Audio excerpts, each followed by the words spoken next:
I am pleased to... You are... How can I... Take care.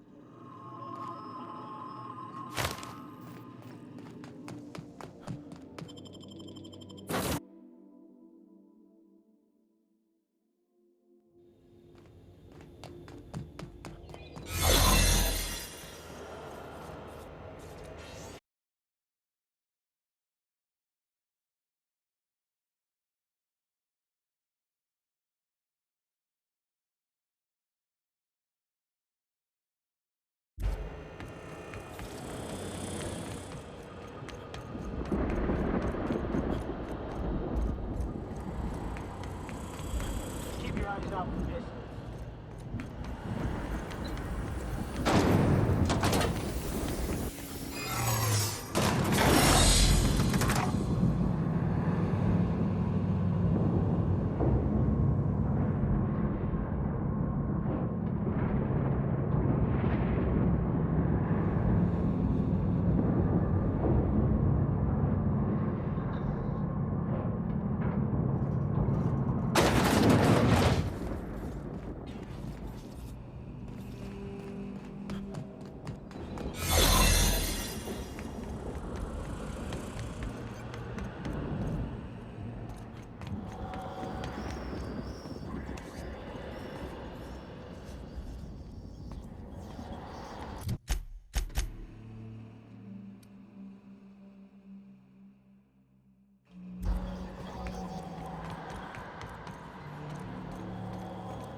Unexpected noise identified.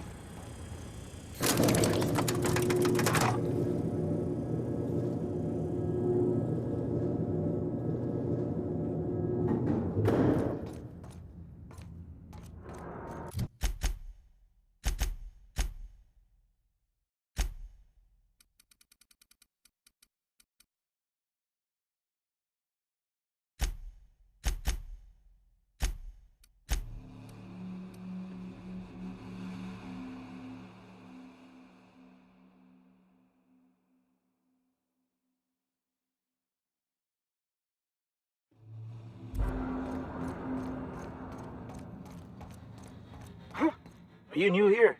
I didn't think we were hiring more staff. Oh, that's great. Thank you, sir.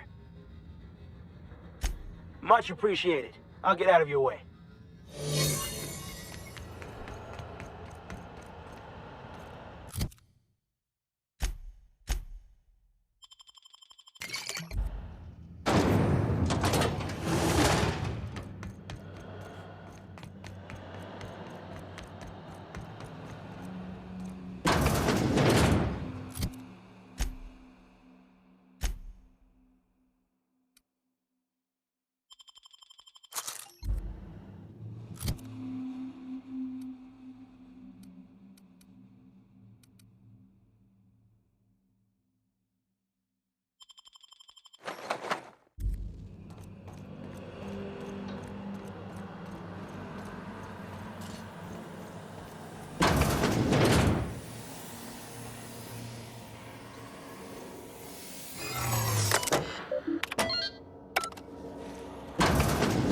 Well, look who it is. I'll be damned. I was prepping the studio for our announcement, and here you are as a bonus. When you go off and get yourself shot, Try to avoid taking one to the face. I'll want it recognizable to show to my citizens. My word! You've correctly identified the most recognizable man in the colony. Remarkable. It's a wonder what Phineas saw in you. Then again, he's an insane person. Thankfully, he's our insane person now. A proper company man.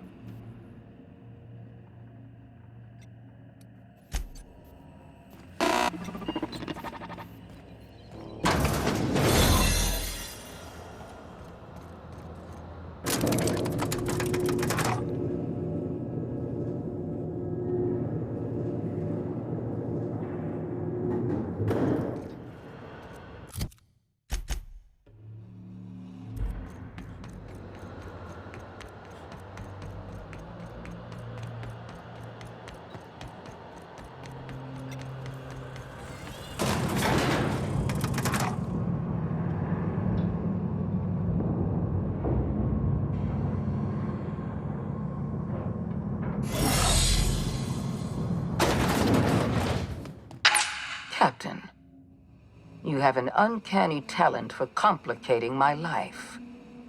You've disrupted the balance of power. You've upset the natural order of things. You've introduced uncertainty, and there is nothing I despise more than uncertainty.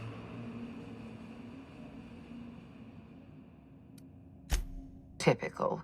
Running your mouth in the middle of a crisis. It's almost as if you delight in chaos. My reports said you were simple-minded. I simply never imagined you'd be stupid enough to throw the entire system into chaos. I should have dealt with you a long time ago. You were always too dangerous to leave unchecked. Leaving you alive was my greatest mistake, but it is a mistake I intend to correct. I have Dr. Wells in my custody. Once I've secured his cooperation, I can move forward with the program. I can repair the damage you've done. I can set things right. Fair enough. I'm giving you exactly one chance to parley with me. Anyone with eyes can see that you're talented, Captain. I only wish you'd used your talents for good. You wander the system, doing as you please, answering to no one. Your mere existence throws Halcyon into chaos. I simply can't have that.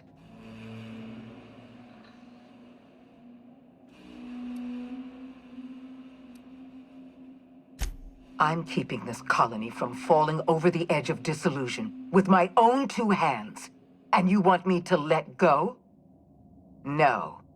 The answer is no. You had so much potential. I would have put your talents to good use. I would have made you wealthy beyond belief.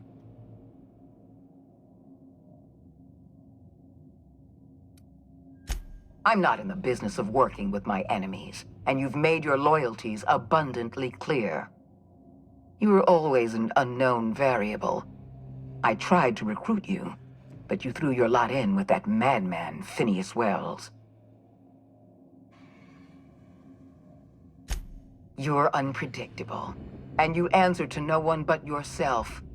I couldn't just leave you untethered, roaming the colony as you please, disrupting the natural order of things. You chose to ally yourself with an irrational madman. I gave you a chance to serve the law, and you sided with anarchy. Why?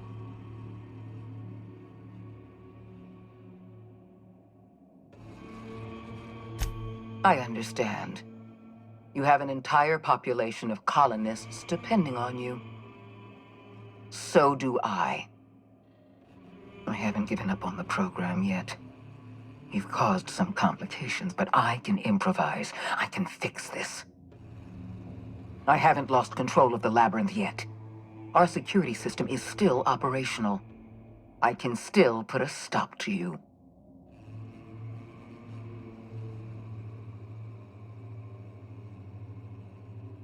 I don't know if I can do that. I had a duty to protect Halcyon, and I failed. If I walk away now, I'll be remembered as a coward.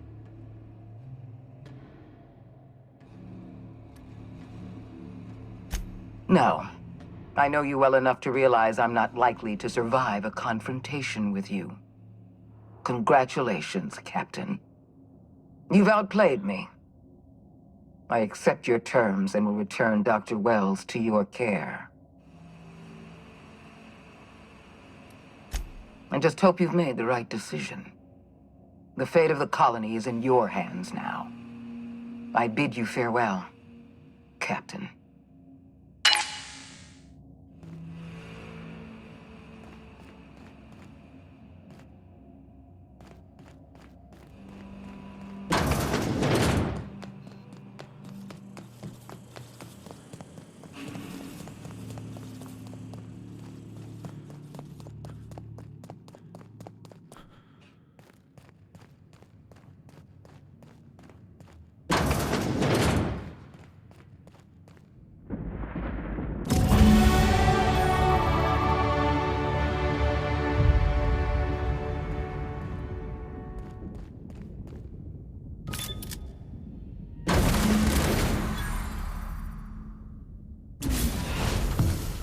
You don't know how glad I am to see you.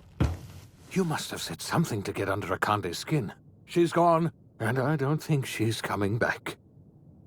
And you lunatic, you broke into the board's own fortress just to rescue one doddering old man. You are absolutely out of your mind, and I can't begin to thank you enough. I'm all right, thanks to you. Akande wanted my cooperation. I'm quite sure she would have beaten it out of me if you hadn't arrived. You've broken the board's stranglehold on this colony, and you saved my life. But there's still so much we have yet to accomplish. You and I are going to have to work harder than ever to save Halcyon. I'm afraid the situation is far worse than any of us ever anticipated. Earth has gone dark. We haven't received a single message in 3 years. There's been no communication, no signals, nothing. 2 years ago, the Earth's Directorate's frigate disappeared on their way back to Earth. We don't know what they discovered when they arrived, or if they arrived at all. We're in serious trouble, my friend. Do you know what this means for Halcyon? We can't rely on Earth for support anymore. We've been cut loose. We're entirely on our own. Yes, we do. You've done a marvelous thing. You've succeeded where anyone else would have failed, including me.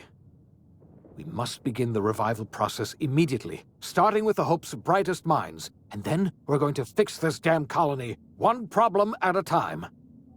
We're going to need a leader, and I can't imagine a better person for the job than you. What do you say, old friend? Will you help us?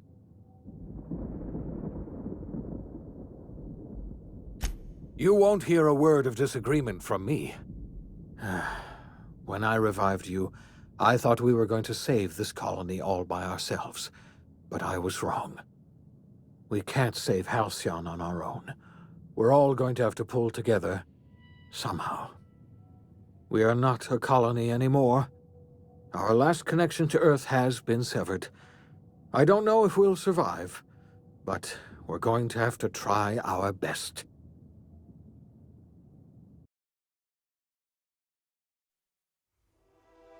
The OSI teaches that everything in the universe happens according to the grand plan. But the stranger that arrived in Halcyon was an unplanned variable. From the moment he landed in Emerald Vale, his actions altered the course of history. The events on Tartarus brought about the end of the board's authority. But the board's mistakes would haunt the colony for decades to come. The damage they left behind would require the work of a generation to repair. Dr. Phineas Wells began reviving a handful of the Hope's colonists. Engineers, scientists, technicians, and intellectuals. They were among the brightest minds the Earth had ever sent out into the stars. The Hope scientists and engineers woke up in a colony descending headlong into total collapse. With no way to return to Earth, they had no choice but to band together. and devote themselves to the cause of saving Halcyon. The people of Halcyon were nothing if not hardy.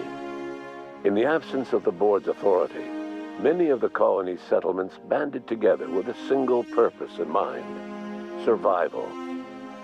Life was especially hard in the years to come. Some towns dissolved by attrition and starvation, but most of them found a way to carry on. In the years to come, Halcyon was forced to reckon with its newfound freedom. The board was gone, and for better or worse, the colony was responsible for its own destiny. Left unchecked, the war on Monarch consumed both MSI and the Iconoclasts. And when the sulfur cloud settled, only stragglers from both factions remained. Some found their way to Sublight, some to Terra 2, and some lived their final years fighting for food in the wilderness. In the end, only the beasts remained. In the end, after years of struggling against its own obsolescence, Edgewater lost a battle of attrition to plague, marauder attacks, and desertion. Edgewater was never visited by another stranger, with the exception of a small party of marauders who raided what was left of its cantina. Junlei Tennyson fought to protect the Groundbreakers' independence. While the board's influence faded, mechanical difficulties forced her to rely on parts that only corporations could provide. The cost was high, and time would tell if Junlei could balance the work with her aspirations for a better future. The rediscovery of the Hope and the abandonment of the lifetime employment program forced Byzantium to come to terms with some uncomfortable realities about the state of Halcyon.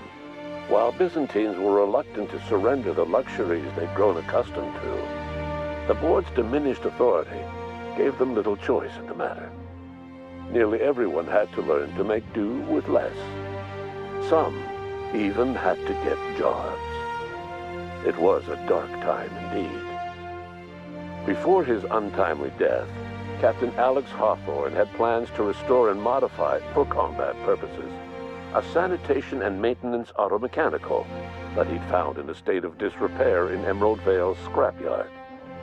That unit remains broken down and forgotten in the unreliable supply closet to this day. Though Minister Clark was eventually released from house arrest, long years of isolation left him a changed man, little suited for bureaucratic work or for the colony that was changing around him. He remained in his estate largely by choice, fading from public view. It was widely suspected that Sophia Akande was the true power behind Chairman Rockwell. However, after the riots on Tartarus, she was never again seen in the colony. Various theories circulated as to her fate. Some believed she boarded an interstellar ship capable of journeying to a distant colony. Others believed she died trying to escape Tartarus. Some few suggest she fled to Monarch, where she continued to live among a small band of loyalists. There is another theory, which suggests that Sophia's encounter with you changed her, and she deliberately retreated from public view, but continued supporting the colony in secret. When Dr. Wells began reviving the Hope's colonists, he found himself with a sudden windfall of additional supplies and resources, courtesy of an anonymous donor. If Wells knew who his supplier was, he never told a soul. As for Dr. Phineas Wells, he spent his remaining years in his orbital lab. Though he was always haunted by the failures of his past, he was determined to make things right by building toward the future. Dr. Wells was able to revive many more scientists and engineers than he first expected, thanks to the additional batch of chemicals you stole from the Ministry. Wells never forgot about the human lives that were lost in acquiring these chemicals. The revival project was hard and painful work, but in the end, despite limited resources, over half the Hope's colonists were successfully revived. Even after Wells passed away, the Hope scientists and engineers worked night and day to pull Halcyon from the brink of collapse. Their efforts continue to this day, which may be reason enough for optimism. Dr. Wells laid the groundwork for the project to save the colony, but he would never live to see the fruits of his labor. He passed away a few years later. His work was carried on by the scientists and engineers he revived. Life will never be the same in Halcyon. It is widely agreed that the colony has a chance of stabilizing within a generation, owing to the hard work and determination of the surviving colonists. Recovery is a distant goal, and the path is long and uncertain.